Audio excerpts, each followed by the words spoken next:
Hello বন্ধুরা, আমার নাম রোহন, আমার বয়স ২৫ বছর। মেয়েদের চেয়ে বয়স্ক মহিলাদের প্রতি আমার সবসময় বেশি আগ্রহ ছিল। তাদের স্থির ভঙ্গি, সুন্দর শরীর এবং গভীর কথোপকথন আমাকে অন্য এক জগতে নিয়ে যায়। যখনই আমি তাদের কাছে থাকি, এক অদ্ভুত শান্তি এবং আনন্দ অনুভব করি। স্কুলের পড়াশোনা শেষ হয়ে গিয়েছিল এবং এখন আমি কলেজে ভর্তি হতে যাচ্ছিলাম। আমি একটি ভালো কলেজে ভর্তি হয়েছিলাম, কিন্তু আসলে সমস্যা ছিল যে কলেজটি শহরে আর আমার বাড়ি গ্রামে। প্রতিদিন যাতায়াত করা খুব কঠিন ছিল, তাই আমাকে শহরে থাকার জন্য একটি ভাড়া বাড়ি খুঁজতে হয়েছিল। আমি অনেক জায়গা দেখলাম, কিন্তু হয় ভাড়া অনেক বেশি ছিল কিংবা পরিবেশ ঠিক ছিল না।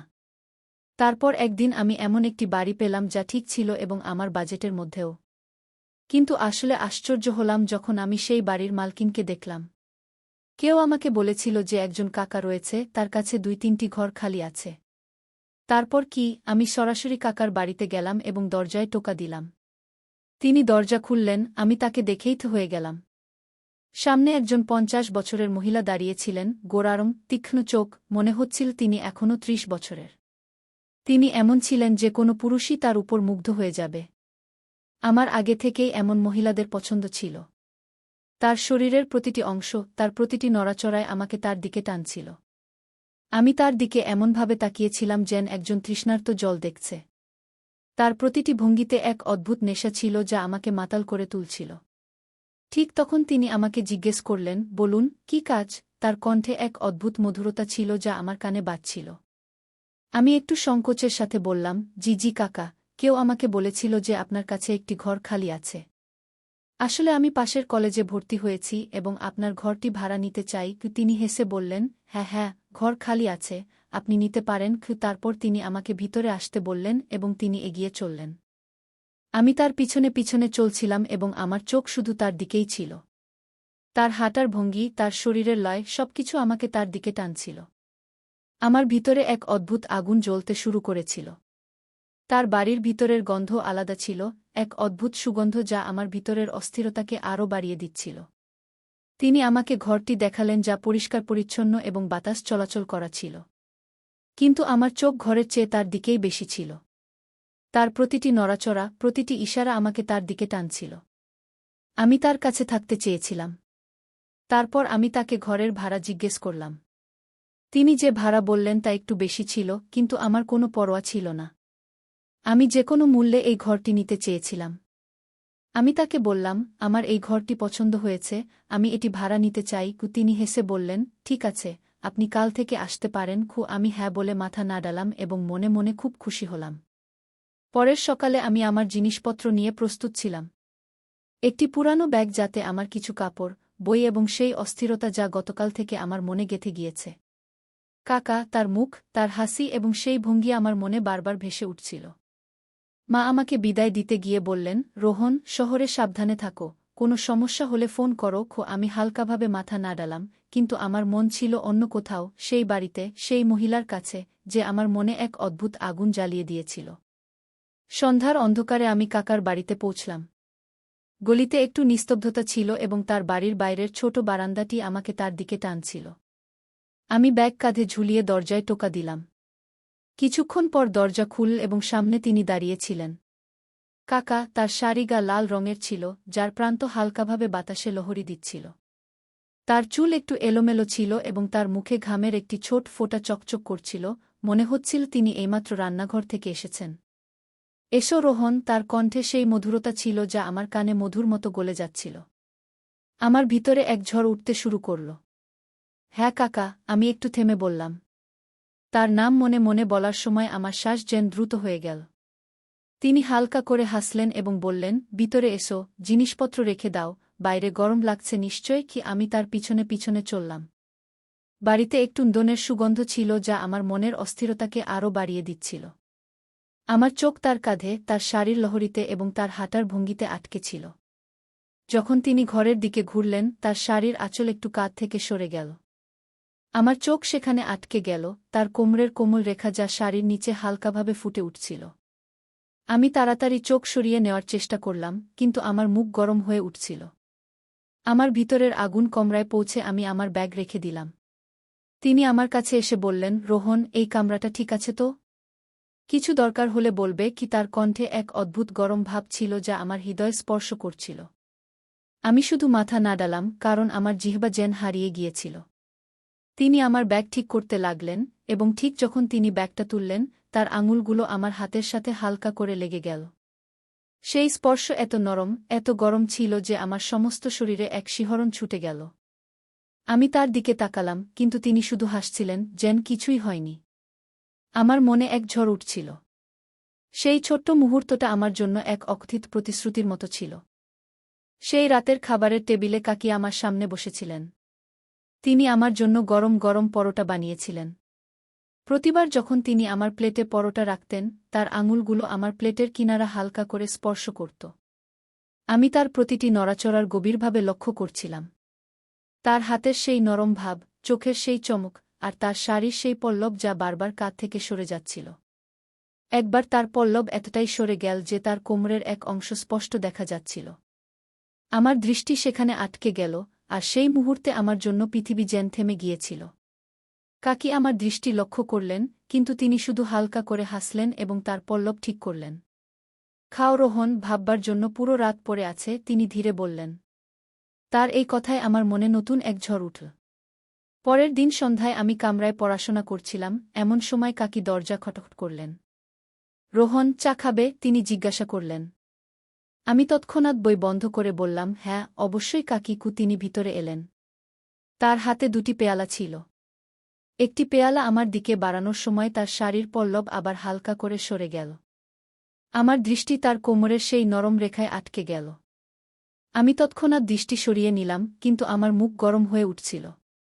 কাকি সম্ভবত আমার ঘাবড়ানো লক্ষ্য করলেন, কারণ তিনি হালকা করে হেসে বললেন, কি হয়েছে রোহন? চা ঠান্ডা হয়ে যাবে। তিনি আমার সামনে বসে বললেন, রোহন, তোমার কলেজ কেমন চলছে?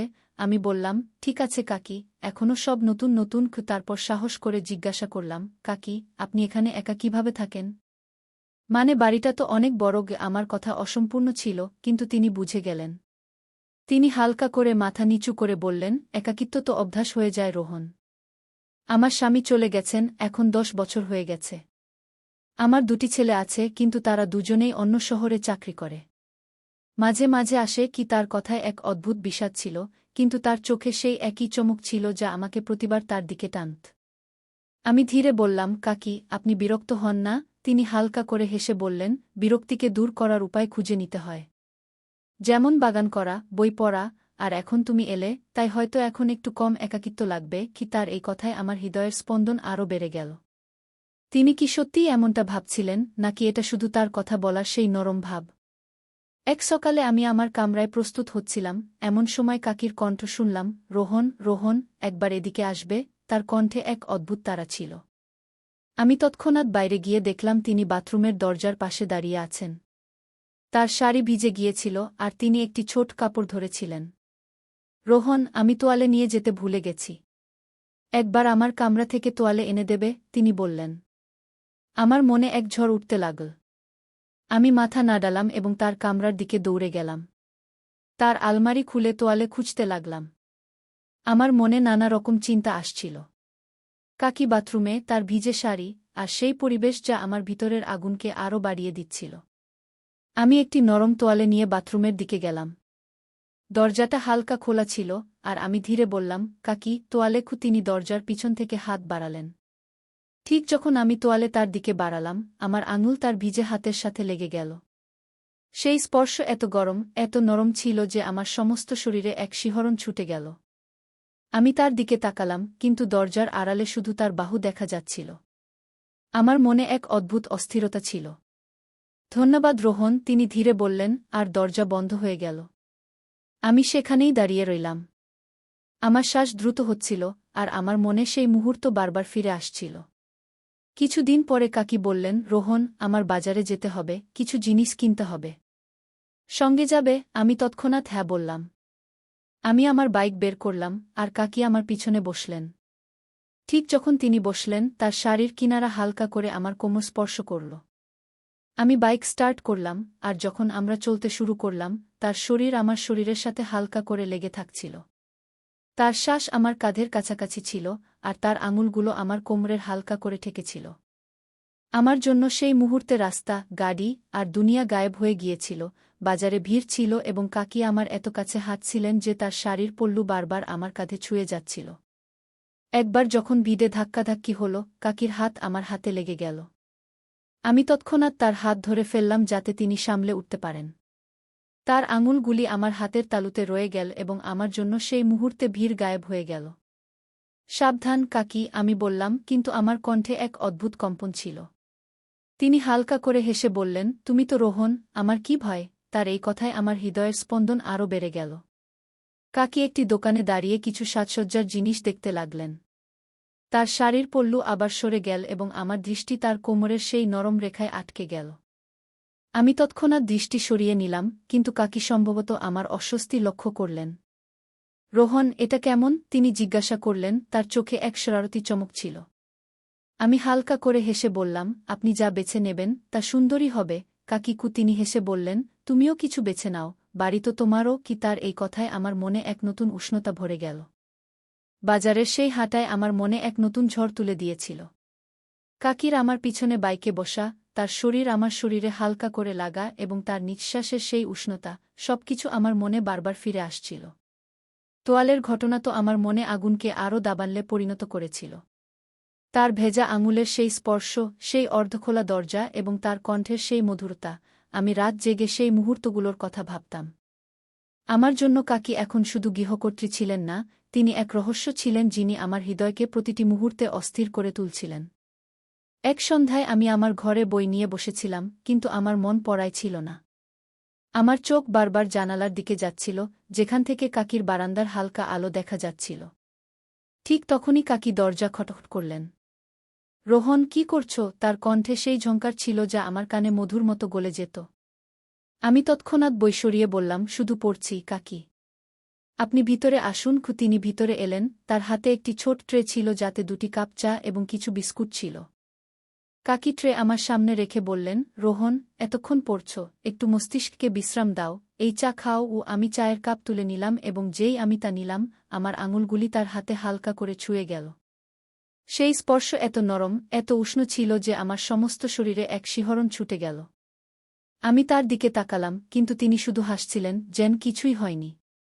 তিনি আমার সামনে বসে গেলেন এবং তার শাড়ির পল্লু আবার হালকা করে সরে গেল।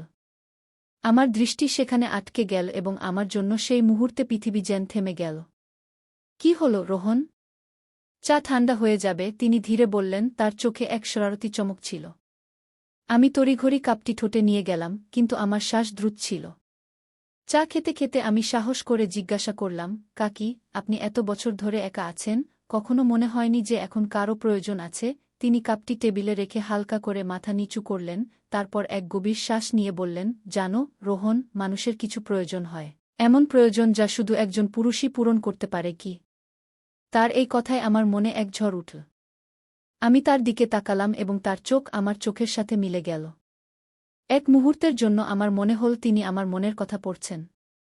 আমার মাথায় এক প্রশ্ন ঘুরছিল, কাকি কি আমার প্রতি আকৃষ্ট? তিনি কি আমাকে কিছু বলতে চাইছেন? আমার হৃদস্পন্দন বেড়ে গেল এবং আমার শ্বাস যেন আটকে গেল। কাকি, আপনি? আমি কিছু বলার চেষ্টা করলাম, কিন্তু আমার জিভ জড়িয়ে গেল। তিনি হালকা করে হেসে বললেন, এত ঘাবড়ানোর কি আছে রোহন? আমি শুধু আমার মনের কথা বলছিলাম। তোমার মতো যুবকের হয়তো এসব বোঝা কঠিন, কিন্তু জীবনে কিছু শূন্যতা এমন হয় যা ভারী হয়ে দাঁড়ায়। কি? তার এই কথায় আমার মনে আরও অস্থিরতা ভরে গেল। আমি ভাবতে লাগলাম, তিনি সত্যিই কি আমার প্রতি আকৃষ্ট, নাকি এ শুধু তার একাকিত্বের কথা? আমার দৃষ্টি তার দিকে আটকে ছিল, তার মুখের সেই নরম হাসি, তার শাড়ির সেই পল্লু যা এখনও হালকা করে সরে যাচ্ছিল এবং তার চোখের সেই চমক যা আমার ভিতরের আগুনকে আরও দাবানলে পরিণত করছিল। তিনি উঠে দাঁড়ালেন এবং বললেন, রোহন, এখন তুমি পড়ো, আমি রান্নাঘরে কিছু কাজ সেরে নিই। যেই তিনি যেতে লাগলেন, তার শাড়ির প্রান্ত আমার কাঁধে হালকা করে ছুঁয়ে গেল। আমি সেখানেই থেমে গেলাম, আমার শ্বাস দ্রুত ছিল এবং আমার মনে সেই মুহূর্ত বারবার ফিরে আসছিল। কাকির সেই কথা, তার প্রয়োজন, তার একাকিত্ব, সবকিছু আমার মনে গুঞ্জরিত হচ্ছিল। আমাকে ডাকলেন, কাকি, রোহন, একটু রান্নাঘরে আসো, কিছু সাহায্য চাই। আমি তৎক্ষণাৎ তার কাছে গেলাম। রান্নাঘরটি ছোট ছিল, আর তিনি একটি উঁচু আলমারি থেকে মশলার ডিব্বা বের করার চেষ্টা করছিলেন। তার শাড়ির পল্লব একটু সরে গিয়েছিল, আর আমার চোখ আটকে গেল তার কোমরের সেই কোমল রেখায়। আমি তাড়াতাড়ি দৃষ্টি সরিয়ে নেওয়ার চেষ্টা করলাম। রোহন, এই ডিব্বাটা বের করে দাও, তিনি বললেন। আমি তার কাছে গেলাম, আর ঠিক যখন ডিব্বা বের করার জন্য হাত বাড়ালাম, আমার কাঁধ তার কাঁধের সাথে হালকা করে লেগে গেল। তার নিঃশ্বাস আমার মুখের এত কাছে ছিল যে আমার হৃদস্পন্দন বেড়ে গেল। আমি ডিব্বাটা বের করে তার দিকে বাড়িয়ে দিলাম। যখন তিনি ডিব্বাটা নিলেন, তার আঙুলগুলো আমার হাতকে স্পর্শ করল। সেই স্পর্শ এত গরম, এত কোমল ছিল যে আমার সমস্ত শরীরে এক শিহরণ ছড়িয়ে গেল। ধন্যবাদ, রোহন, তিনি মৃদুভাবে বললেন, আর তার চোখে ছিল এক অদ্ভুত দীপ্তি।